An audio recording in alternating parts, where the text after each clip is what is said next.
One of the secrets to exposure for your business lies within supporting Black businesses and entrepreneurs.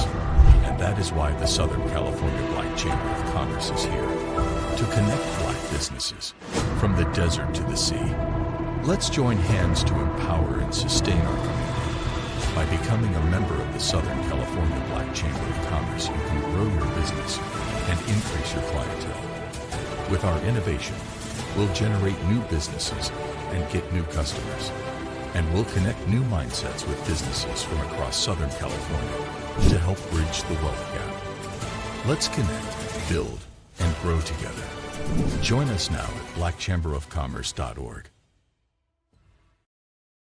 Hello, everyone. Welcome to your weekly Chamber podcast. I am your host, Nikisha Bond, VP of Corporate Affairs over here at the Southern California Black Chamber of Commerce. Welcome. We are so excited that you decided to join us today.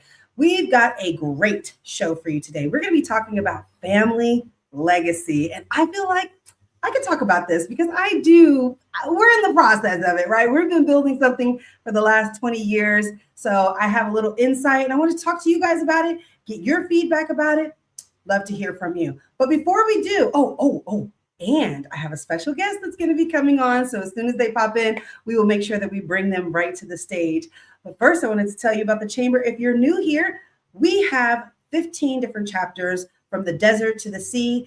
We'll be talking about all the different chapters and what they do a little bit later on. But membership in one organization gets you membership in all of the organizations. So if you've been looking for an opportunity to network, if you've said, you know what, I'm tired of building alone, I need some help, I need to build an empire, and I'm going to need a team, you definitely want to make sure that you join the chamber. So make sure you go to the website. It's scrolling along the bottom right here, blackchamberofcommerce.org. Get your membership today. And then send me an email, Nikisha Bond. Let me know that you signed up so I can get you plugged in on all the amazing things that are going on. Like, I don't know if you guys went, I think this was last night or maybe the night before. I don't know, but they showed out at the Barstow chapter up there in Barstow. Now, it's a little far for me, but that's why I said membership is great. You can go to as many or as few chapter meetings as you want. So as you can see, they were out here having a blast. I think they were talking about home ownership. And so one of the things I really love about the chamber is getting a chance to meet with like-minded people, because when times get hard in business, and times are going to get hard in business, you want a team of people like that in your corner, excited with you, encouraging you, helping you, and most of all, giving you the cheat codes, right? Giving you some insight. So, when you join the chamber, it's not just about networking. It's about getting access to information. We just sent out an email a couple of days ago talking about all the different access to capital meetings that are coming on now. We were talking about opportunity zones not too long ago.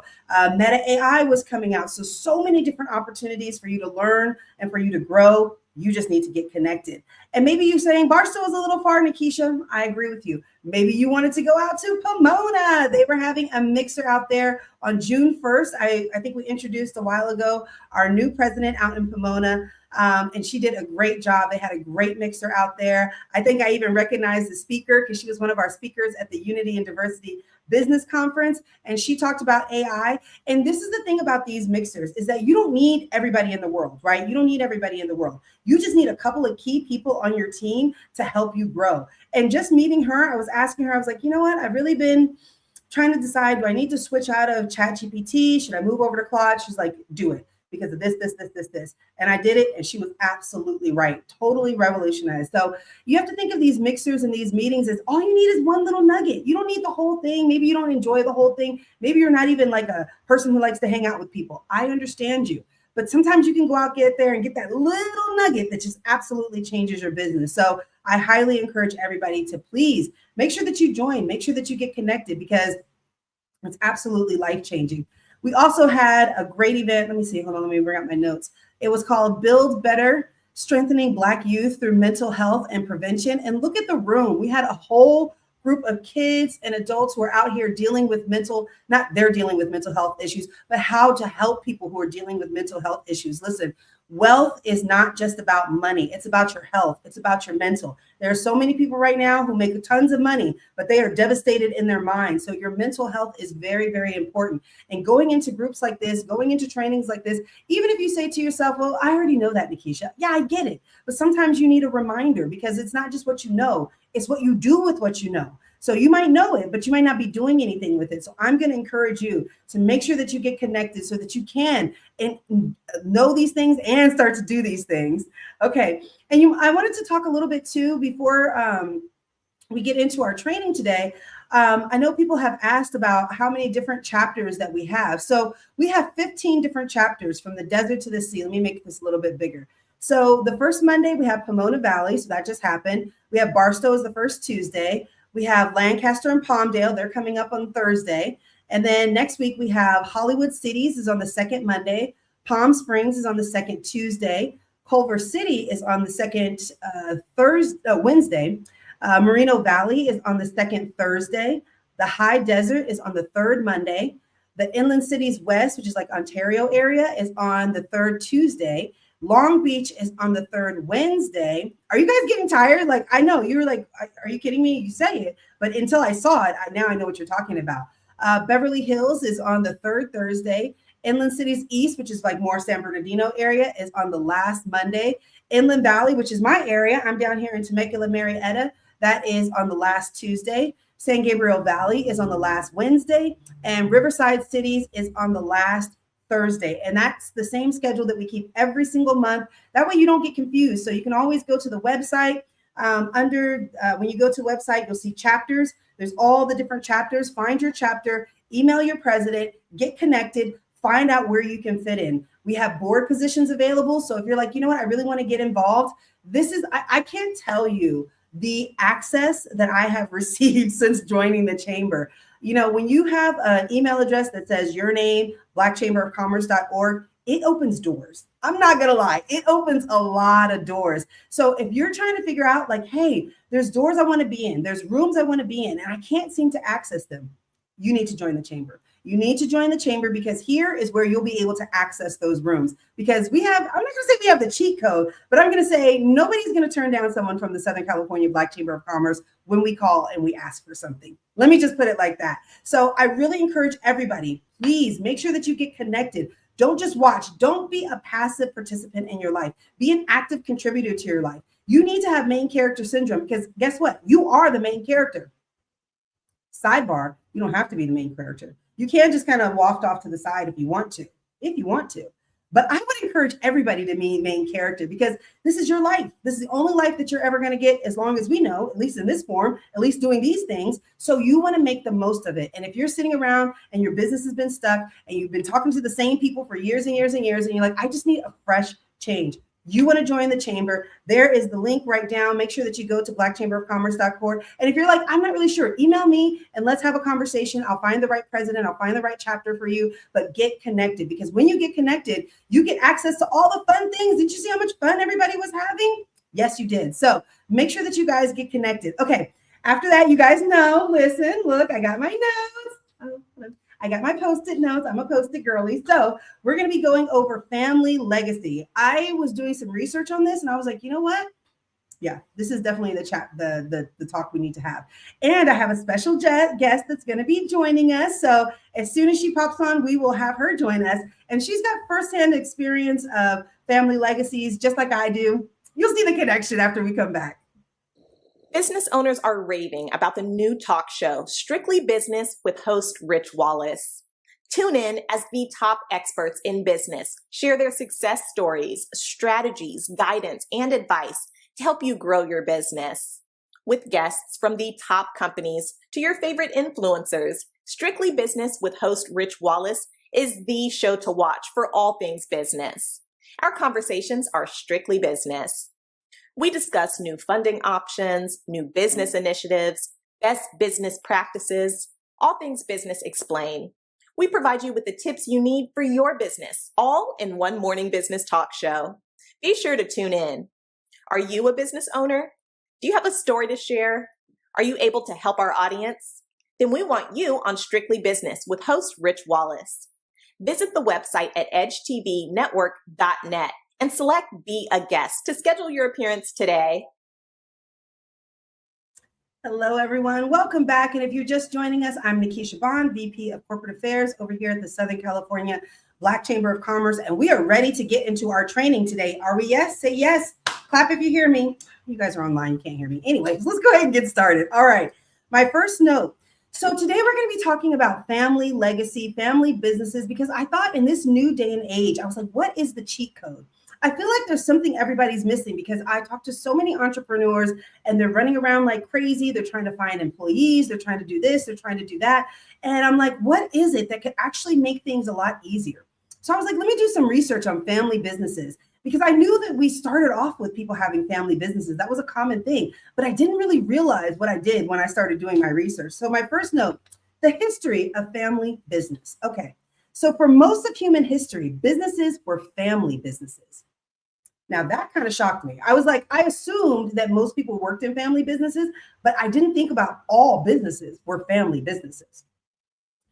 You had farmers, you had blacksmiths, you had shopkeepers, craftsmen, and the business was the education and the training ground. So let's think about this, guys. So back in the day, you would get married, right? And you start a partnership, and then you guys would have kids. And then those kids would be able to go and do whatever the skill of the family was, which was usually whatever the man did. And so whatever skill he had, whether he was a blacksmith or a carpenter, or he had whatever kind of trade, he would teach that to his kids. And then they would continue to go out there and sell their goods and services out in the marketplace, usually through bartering. And that same process kept going all the way until the industrial age. And then something changed. But let's think about how this could be applied for today. See, when the industrial, you know what, I'm actually going to keep going because otherwise my point won't make sense. My next two, so what changed, right? We know the background. Let's talk about what changed. So people left their businesses for factory jobs. So they traded their ownership in for wages. So the education shift to get a job and general assets had to be reset every single year. So now let's think about this. So it used to be that you would just do whatever your family did. So when you were a kid, you would just grow up and you would be kind of indoctrinated, groomed, if you will. Oh my goodness. Okay, hold on. It's perfect that I would be talking about grooming as soon as our special guest gets in here. So hold on, let me do my little quick little thing because I love doing this. Hold on. Breaking news. I have a special guest who is going to get into it. We are just getting into the family business, and I have a guest who has firsthand knowledge about family businesses. So I'm going to bring her on. But first, let's do a quick commercial break. Good news for the Southern California business community. Now you can add your business to the Southern California Black Chamber of Commerce Business Directory complimentary. We have been working tirelessly to build a list of Black-owned enterprises in Southern California. This is an excellent way for you to be a part of an expansive network and find your ideal customers, business partners, and vendors. So don't waste time. Visit blackchamberofcommerce.org today and add your business today. All right, breaking news. I want to welcome to the stage Miss Nicole Jackson. Yay! Hey, y'all. Hold on. I got a little sound effect for you. Yeah, Miss Nicole Jackson. If she looks familiar to you, that's because she's my daughter. Yes, my family legacy here today. Nicole Jackson. I wanted her to jump in and talk to us a little bit. Nicole, we were just talking about how for most of human history, all businesses were family businesses. And I know that you've been raised in a family business. You know, if you guys don't know, my husband and I have a landscape construction company. We're changing it more into a service company. So this is like perfect timing because now our kids have finally, the youngest one is going to be graduating in a week. So we have just elder adults, which is exciting. And now that they're older, one of the things that is really cool is that we have a business that they can come and jump in and run to. And so they don't have to, go out there and get a job in the marketplace. They don't have to go to school unless they really want to have an education because they already have a built-in revenue stream at home. So Nicole, I know we kind of talked about it, and I know it's you might not have exactly a perspective because you always grew up like this. But maybe you can tell us, what was it like growing up in an entrepreneur family? Did you feel like your family was different compared to everybody else? In some ways, yes, but in other ways, no. Because like other people, they would other kids would talk about like what their parents do and stuff, and I'd be like, oh, my parents run a business and stuff, and they're like, oh, okay. That was probably like the only difference that it was and stuff. Like they couldn't get fired or anything. They didn't have to like risk losing their job and things. So that would be the only difference. Oh, that's interesting. So growing up, do you feel like it was less stressful knowing that you could just work for your family to make money? Like, Or did you feel like, yeah? Yeah, definitely. Especially when I was in that relationship and stuff. It definitely the differences definitely stood out more in that one than it did in like the rest of the childhood and stuff. Oh, that's interesting. What were the differences that you saw? So, well, first just family dynamics and stuff. I'm trying not to say things. I'm trying not to be so rude. Well, I don't want to air out all that business out there. I don't want to say something bad. Yeah, no, we want to keep it PC. We don't want to air out nobody's business. Yeah, but, it was, just different family dynamics and stuff. Different ways that we grew up and everything. He had to immediately go into the workspace and stuff. But me, it was like, oh, I'm still at home and stuff. And it was like, well, what are you going to do after work? I was like, oh, well, I'm going to take a year off and stuff. It's like, well, what are you going to do after that? I was like, I'm maybe going to go to college and everything and stuff. Like I was just going on with life and stuff, but everything was coming down hard on him and stuff. For me, it didn't really feel that way. And so he kind of insinuated that I wasn't mature enough because of that and stuff. And I was like, so working to the bone makes you immature and stuff. But the privilege was definitely out. It was in the face. All of a sudden you start to see, well, yeah, I guess if I could just go and work for my parents, I don't really have to work getting a job, or school doesn't have to be about like, oh, I got to go to school and I got to get an education because I got to get a job. So did you ever grow up feeling like you got to get a job, or that just wasn't really a thing? No, it wasn't really a thing. I did think about getting a job, but only for the funs of it. For the plot. For the plot. Character development. I love that for you. Yeah. Like I was thinking about getting a job at the mall just so that I could get some free stuff or like coupons on things. That was the only reason. And it was that Tokyo lifestyle store. So I can get some discounts on things. I was like, oh, you know what? That would actually be really cool. But then what made you stop from going to go and get a job at the mall? Dealing with people. Like I hear like a whole bunch of stories of customers talking in crazy and stuff. It's like, do I really want to do that? No. Right. I love that, because what you're kind of displaying is a certain level of privilege that comes when you grow up in an entrepreneur family, because you have ends and you have networks. Now that you've been kind of helping out, if you guys don't know Nicole, you've probably seen her at some of our events. She just got awarded for Best Support System at our last banquet in May. And so now that you've been working with the chamber, how does it feel to be working around other entrepreneurs? Like, does it feel normal? Like, do you just kind of understand these people? Like, what is your perspective? It feels normal and everything, but it does shock me like how many people, like what different types of things that people do and stuff.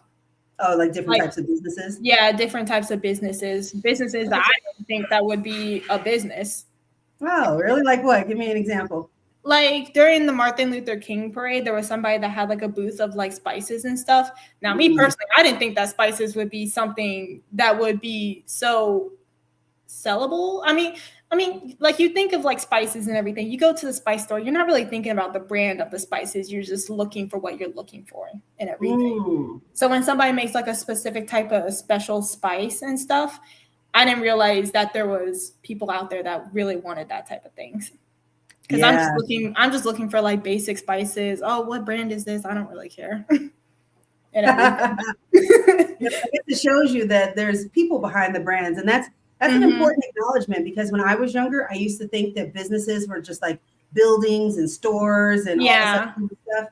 You forget that it's like a person back here who was actually like came up with these spices or came up with this recipe or built this item or has this service or whatever. You start to realize it's more people. Yeah, that's what that whole thing reminded me of. I was like, wow, these are people behind it, not just a faceless brand. Like when you think of Walmart, you do think of like some middle-aged white dude or some old white head that's behind it, but you don't really think of him as a person, like how he got there and stuff. Yeah. And that's funny too, because you grew up with entrepreneurs, but I guess it gets so baked in the story. It's like trying to explain to a fish about living in water. It's like, what? Yeah. What are you talking about? It's like, yeah, my parents have a business. What about it? Everybody's parent have a business? Everybody here has a business. Now, other than that relationship, were there any other things that you noticed or that you saw the privilege between people who, or did you have any friends who had any entrepreneur parents? Did you see any of that? No, their parents wanted to have a business. Like they started a business, but that business never fell through.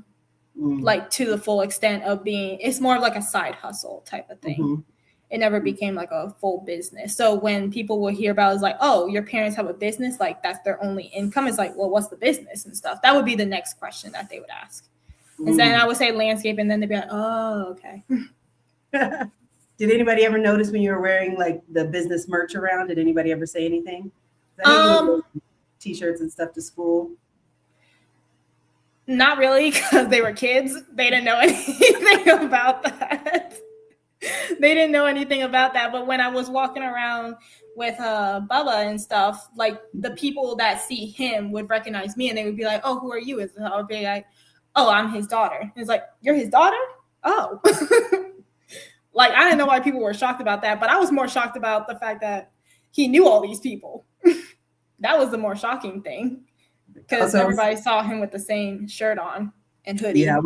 Yeah, your dad is very recognizable in his outfit, so everybody does recognize him. Mm-hmm. Well, Nicole, I really appreciate you kind of giving us an inside tip. Yay! I mean, I thought so, but I was like, let's hear from the person who actually, not just me, just saying this is the best thing ever. Now, do you ever wish your parents weren't entrepreneurs and we just worked regular jobs and just came home and let's live the regular life? No, not in that sense, but not in like the sense of like business, but I would say the sense of money. Yeah. Like a constant stream of money. That's what a job does provide you with, a constant stream of money. That's the only thing that I would say about that, but not saying that you guys should go corporate or anything. Go live like a corporate job, because at that point it's like, is the money really worth it? Yeah, well, I mean, I did remember when I had a corporate job and I was flying back and forth to Utah. Yeah. And stuff like that. So I guess it's like you have trade-offs and stuff like that. Mm-hmm. So that's the only difference between them. The two things is just a constant stream of money. Yeah. But when you're up, and that's pretty nice. Yeah. Yeah. I mean, just dropping $200 on just glasses and stuff. It was like, hey, we balling. Like, I remember when we were in the glasses store getting Naomi's glasses, and we just came up to you and was like, hey, there's an ice cream shop down the street. Can you give us some money so that we can get ice cream? And you just gave us money. And so I was like, okay. Life is good. Life is good. Because we were able to just get some ice cream and everything. And then there's times where the struggle is definitely real. I could always tell that we were on the lower end of like scraping the barrel and stuff, depending on how much we were able to eat out.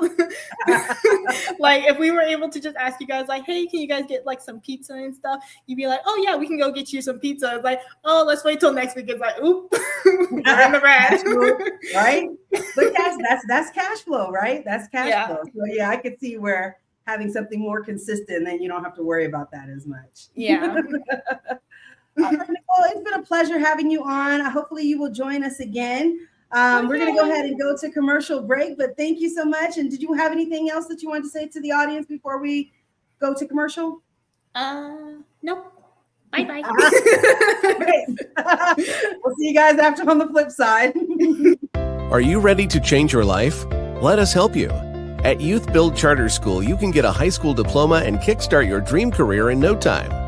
We offer high school diploma programs in construction, CNA, military, college, and entrepreneurship. If you are between the age of 16 and 24 and you want to manage your studies with a job, recover your credits, or graduate early, we can help you achieve your dream. Call us at 1-888-395-4408 or visit youthbuildinlandempire.org.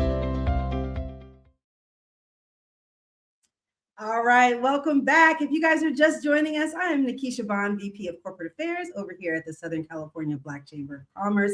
We just got off the line with my lovely daughter, who is my secretary, my help, my protege. We are grooming her for the next level because we're talking about family legacy. And you know what's interesting is that when me and my husband started a business, we actually didn't have family legacy in mind, right? It's like you just owning a job at the beginning. And then as it starts to build, as it starts to expand, and especially as your kids start to get older, you realize like, oh, this is actually a platform. So when my kids need money, it's like, okay, go work in the business. When they need to make a little extra, okay, come and do this. Oh, come and do this and come and do that. And so I didn't realize how much of a privilege it was until we started getting older and started talking to the kids. And that's why I wanted to bring Nicole on so you guys could hear from her. And that there is a lot of privilege in knowing that. There's a lot of relaxation because you don't have to go out there and get a job, and be good for these people. It's like you can work with your family. They can help train you. They can help coach you, and they can help get you to the next level. And the reason why that makes sense and the reason why it does is because of what we were talking about before. You guys know I have my little Post-it notes. We were talking about the history of family business, and that for most of human history, family businesses were family businesses. That's how a business was. It was a mom and a dad and some kids all running to get these goods and products to market. That's what a business was. And it wasn't until the industrial age where people started leaving their farms, their blacksmiths, the shopkeepers, the craftsmen, going into the city, and they traded ownership in for wages. And so what that did was that left the family farm at home or the family business at home completely defunct. And that's where we started this. I got to hire you. I got to get you. And so the messaging around this change. And that's when you started getting schools popped up where we started programming kids. You need to go to school. You need to get a good job. You need to work 40 hours for 40 years so you can get 40% of what you made. Yeah, as y'all know, I come from the network marketing industry. That was one of our lines, but it's still true today. And so this is why family legacy and business is so important, because there's an opportunity, guys. I was thinking about this. I was like, okay, if businesses were really built on families, and the only reason why we don't really have them now is because we just lost that information. Literally, we just lost the information. Because I can tell you, there is a huge opportunity with family legacy. So technology has changed the game. You can now have online businesses. You can build family trust. You can have holding companies. You can have a way for that information, for that skill set, for that trade to pass down from generations and to be protected because of the way the business atmosphere is built today. So legacy assets are now just passed on. It's not just about money, guys. So, one of the things that we need to start thinking about is legacy beyond just working, right? We work. We make all this money, but where is the legacy? Do you have a trust? And if you have businesses, do you have a trust that owns a holding company? Does your holding company now own your operating company? Are you protected against anything that might happen with your businesses? Are you protecting your family's wealth? These are the things that we have to start thinking about. Yes, even as small business owners, you might be thinking, well, this doesn't really apply to me. It only applies to those really rich people. I'm like, no. This setting things up in this way is how people are really functioning and growing these large organizations. Because think about it like this. If you set up a family trust and then you set up a holding company that's owned by the trust, and then you have an operating company that are all held by the holding company, and all of that's under the trust, which these all become assets of your trust. So when you pass away, the trust can now go to your family, go to your kids, and pass down easily. All the businesses, everything just all gets passed down. Why is this important? Because one of the things that happened when we lost the old society, we moved to the new one, is that every single generation, they had to reset. They had to redo it again. They had to rebuild it again because they didn't have a structure that was set up to pass on generation after generation. So when you see some of these large families, some of these Rothschild families, Rockefeller families, one of the things that I noticed that they did was they had family trust and they had insurance under that family trust. So now when people pass away, more money gets added to the trust. And now they're living off the passive income or the distributions of the trust versus earned income, because the earned income is now going into the businesses that are owned by the holding company that are now operating the operating companies. You see? So it's layers, but I'm saying there's an opportunity for us to learn all of this, number one, and number two, to implement it in ways that maybe we couldn't even do it before. Because even 20 years before, we couldn't do this kind of stuff. We didn't even know about this type of stuff. I just found out something really fascinating called a family office. So when you set up that whole structure, you start another entity that's called a family office. And the goal of that family office is to now manage all of your businesses. So instead of having to hire an accountant for every single business, a lawyer for every single business, you hire one and they manage everything. You hire a family office that hires one thing that does all of your branding, all of your marketing. And that's how some of these rich people are operating as their own little mini corporations, basically. And that's what we really need to create today. And so there's such a huge opportunity that we're really not taking advantage of because we're still kind of stuck in the old way of thinking. But I hope that with this new thing with AI that's coming on, with everything that's happening, I hope that you're seeing that there's been a shift It's not done the same way it's done before. So you might be struggling right now, and maybe what you're struggling with is that you need to get your family in. But you might be saying, Nikisha, they don't want to get in. They don't want to do what I'm doing. They don't care about my business. And we're going to talk about, right? Oh, wait, we still got time. You know, guys, sometimes I talk so fast that I forget that we actually have a little bit more time than we do. We're going to talk about some buy-in mistakes, because when you have a family-owned business, you can forget how to get the next generation in, or you might not think about how to get the next generation in. And I get it, because you're trying to run the business. I got to run the business. I got to make this work. I don't have time for that. But you don't have enough time not to do it anymore. So we're going to talk about some mistakes that people have. And we're also going to talk about some things you can do to really start to build that family legacy. Even if you haven't started, today is going to be your day to start. So we'll be back after this commercial break.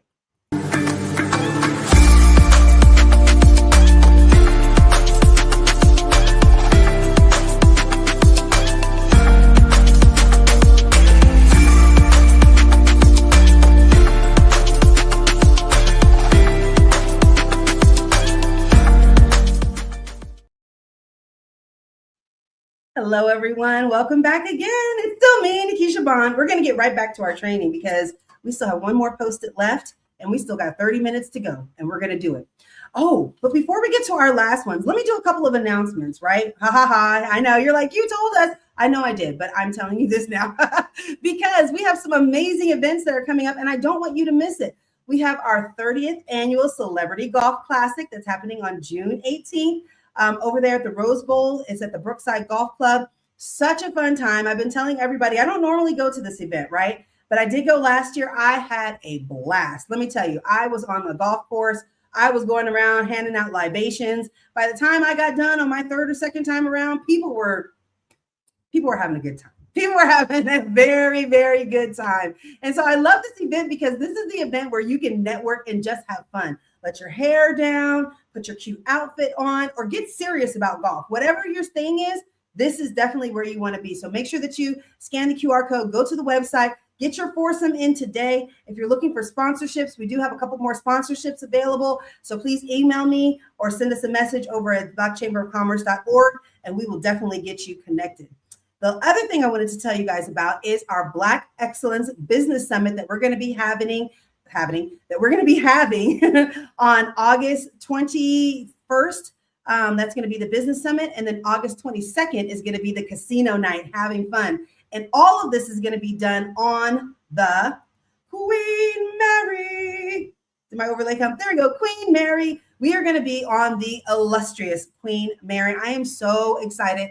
I didn't even know you could do events like this here. And here we are doing an event. So if you're looking for a great something to do on in Long Beach on the 21st and the 22nd, you definitely want to make sure that you get your tickets.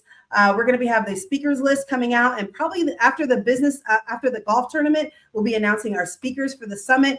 And I was telling you guys last time, go back a couple of episodes, and I went through almost all the speakers that we had. We had the IRS, we had the CDTFA, we had people talking to you about capability statements. We had US Bank out there, we had Chase Bank out there. We had so many different partners talking to you about how you can access capital, how you can grow your business, how you can take everything that you're doing now to the next level. And you don't want to miss this next event.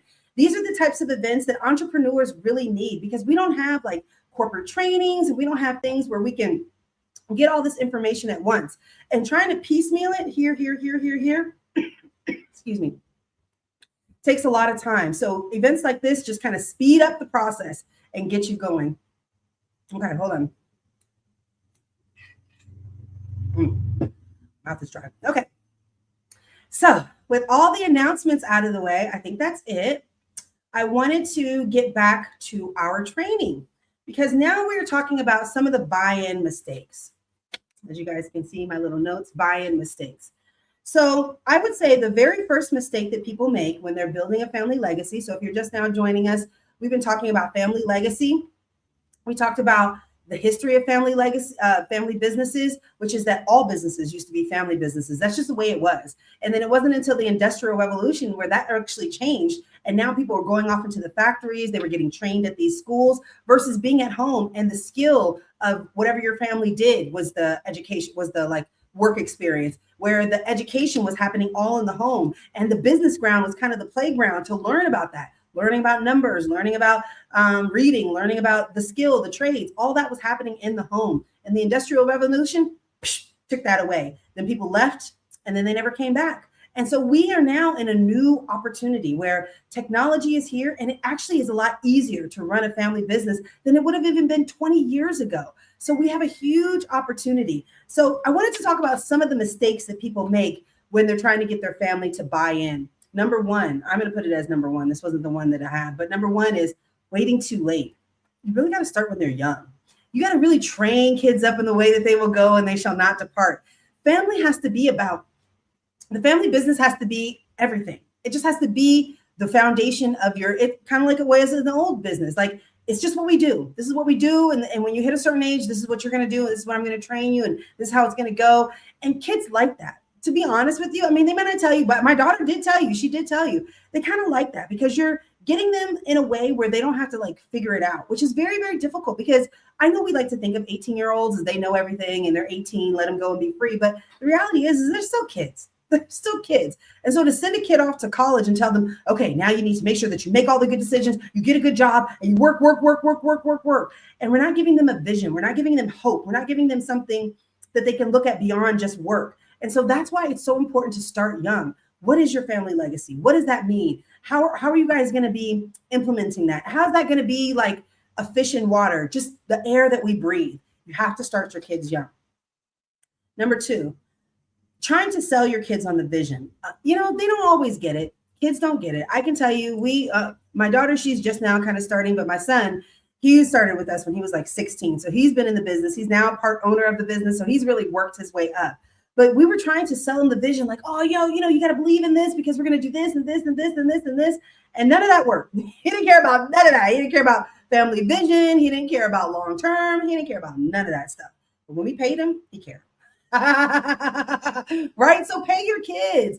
Don't try to buy them into the version. And don't use your kids as free labor, right? They probably will give you some free labor, but don't expect them to give you free labor. Pay your kids like you would pay an employee. And as they start to get paid, then they can kind of see the vision. Because I can tell you, once our business went into the transition, my son was like, I wish that I would have known. I wish that I would have paid attention. I wish that I would have done more because I just didn't see it. And I didn't see it till it was gone. And then I had to go out into the real world, had to get a real job with real people and deal with the real realities of that. And I realized how privileged we were. So he had to learn the hard way. And my daughter got to see that and was like, oh, that's the reason for a family business. Note to self. Okay, what's another one? Expecting ownership before participation. So you might want to frame it to your kids like, all of this is for you. I'm doing all of this for you. I'm going to leave this for you. This is going to be the family legacy. They don't care about that. They don't care about that. They got to get involved, right? And the best thing that you can do with your business is teach your kids a skill so that even if their business doesn't work out with you and them, at least they will have a skill that they can take and monetize elsewhere. That's how you set your kids up for success. Don't put your kids in this business and not teach them anything or only teach them enough so that they can just work with you. No. That's selfish. You want to teach your kids so that they're getting a skill so that if they were to leave you, they're leaving your organization better than they were before. But if you're a really great parent and you're really trying to do this for the long term, you want to give your kids the best opportunity within your organization. Listen, I know we don't like to say this, but can we not say that Trump is doing that? I know that's not the right thing to say. But I'm just saying, if you're in a position of power and you have your kids, I'm nepotism all day. Now, I don't think the president should do it, but I'm not going to say that I don't understand why the president is doing what he's doing. Anyways, let's get back to the notes. Stay focused. It's not a political organization. Anyways, so number 3, another one is building for the family rather than with the family. This is huge and it's hard because you don't know. So a lot of times you are building for the family, but the family's not going to appreciate it the way you want them to. Oh, and I wish they would. Why don't they do that? Why don't they see that you're doing it for them? You're sacrificing for them, but they don't. They really don't. So you have to do it with them. They have to be a part of it, be a part of the decision-making, part of the information. Like right now, before it would be like me and my husband, we would go back and forth. Now, if we go back and forth, my son is the tiebreaker because now he's an owner. So if we're going back and forth on a decision, we bring him in and he becomes the tiebreaker because he's involved in the business. He's with the business. We're not just doing it for him. We're doing it with him. We're doing it with all the kids. Even before my youngest son, he's graduating. Even before he goes off, he's going to be working in the business to make the money before he goes off to college.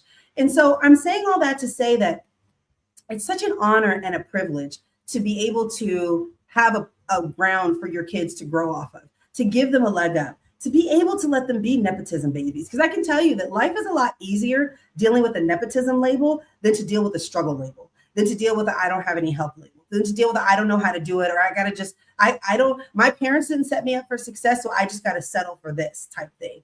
It is better for them to see themselves as nepotism and just know that they have a certain level of privilege than to just send them out there all on their own. How scary for them.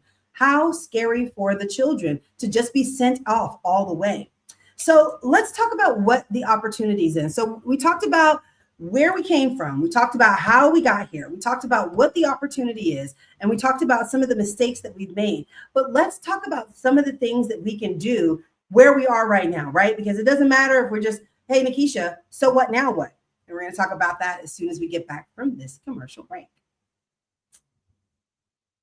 I feel like I played all the commercials, haven't I? That's okay. We'll play it again. Good news for the Southern California business community. Now you can add your business to the Southern California Black Chamber of Commerce Business Directory complimentary. We have been working tirelessly to build a list of Black-owned enterprises in Southern California. This is an excellent way for you to be a part of an expansive network and find your ideal customers, business partners, and vendors. So don't waste time. Visit blackchamberofcommerce.org today and add your business today.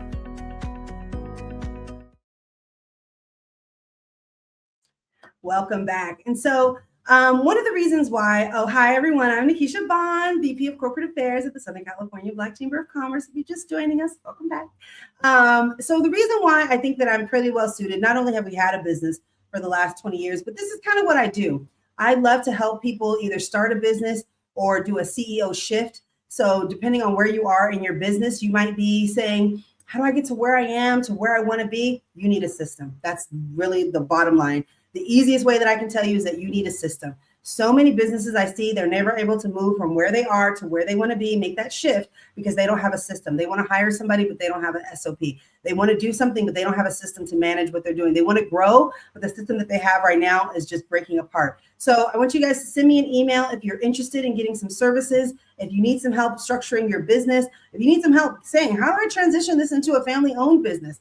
Definitely reach out to me and I have got you covered. Now, let's talk about this. Now, I'm talking about it definitely from a perspective of putting the 20-something years into working a family organization, understanding it, and what do you have to do? So one of the things that you need to do is you need to figure out where you want your kids to be. Where does everybody's place in the organization, right? What is everybody's skill? What do they do well? What don't they do well? We don't want to put square pegs in round holes. So I'm not saying that you should put your kids in positions that they're not qualified for. I'm saying that you should find positions that your kids are qualified for. And if they're not qualified, you should help them get the training and the understanding and the education that they need in order to be an asset in the business. So as a parent, you're kind of like architecting this. Now, I know a lot of people will say, well, my kids don't want to do that. They have their own dream. They have their own vision. And I'm like, yeah, sure, but not really, not to the degree that you think that they do. Not when you could offer them something so much more. And I'll give you a perfect example. When I first met my husband, we were talking and, of course, I'm just running my mouth and I'm telling him all about my business. And I'm telling him I want to be a manager and I want to do this and da-da-da. And he was like, you can manage my business. And I was like, oh, okay, yeah, I can do that.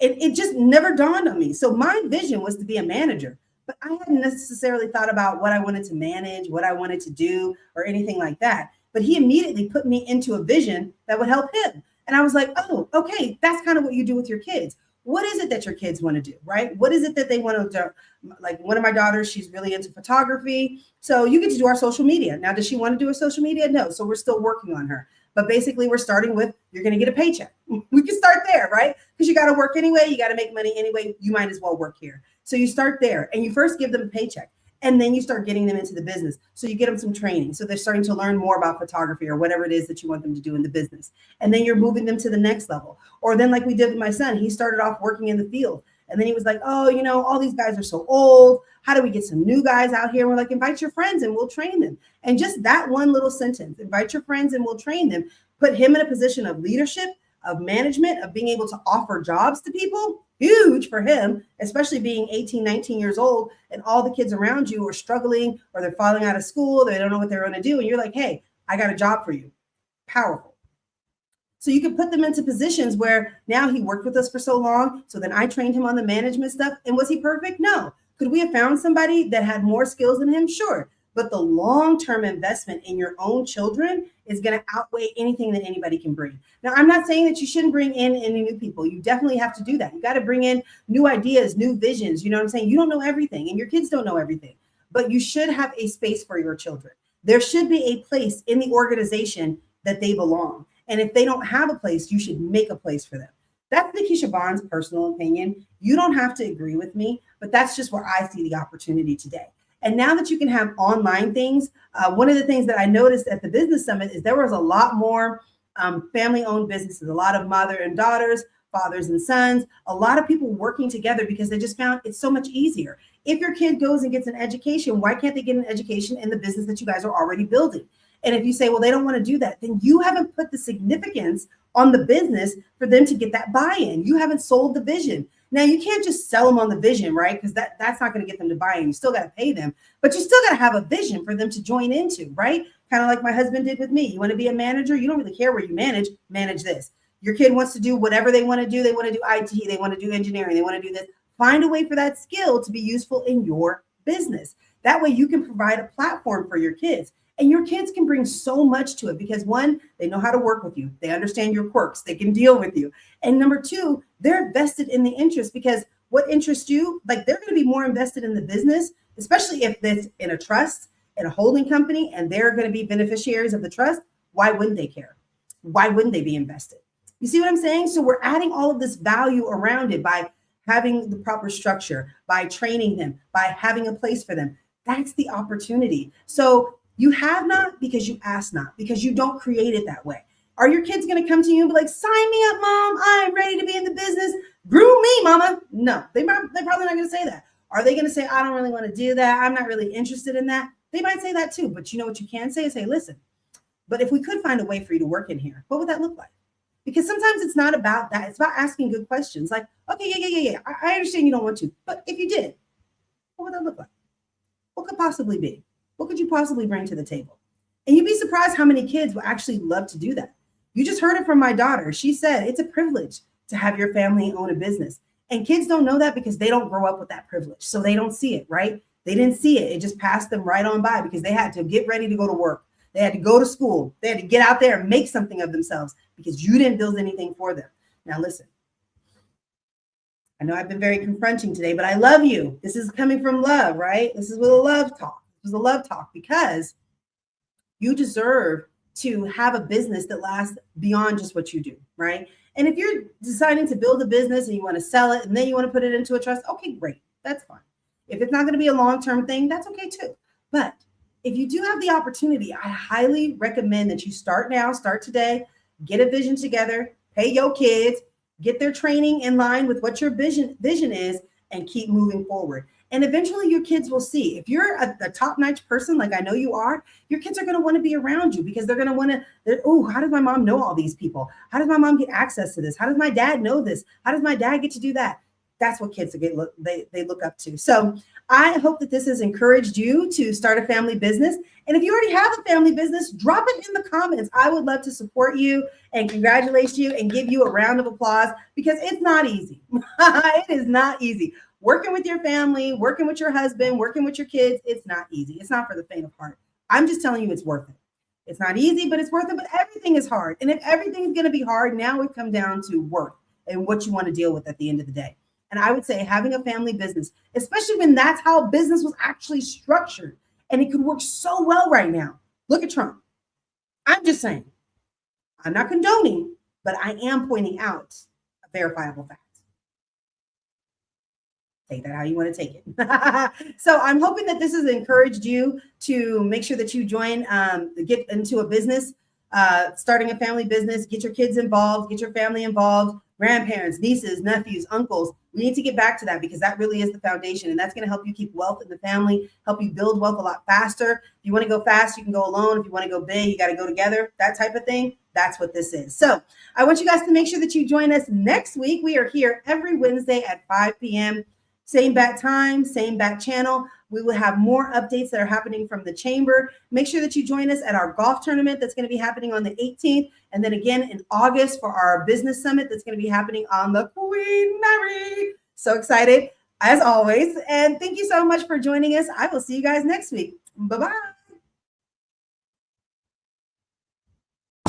One of the secrets to exposure for your business lies within supporting Black businesses and entrepreneurs. And that is why the Southern California Black Chamber of Commerce is here to connect Black businesses from the desert to the sea. Let's join hands to empower and sustain our community. By becoming a member of the Southern California Black Chamber of Commerce, you can grow your business and increase your clientele. With our innovation, we'll generate new businesses and get new customers. And we'll connect new mindsets with businesses from across Southern California to help bridge the wealth gap. Let's connect, build, and grow together. Join us now at blackchamberofcommerce.org.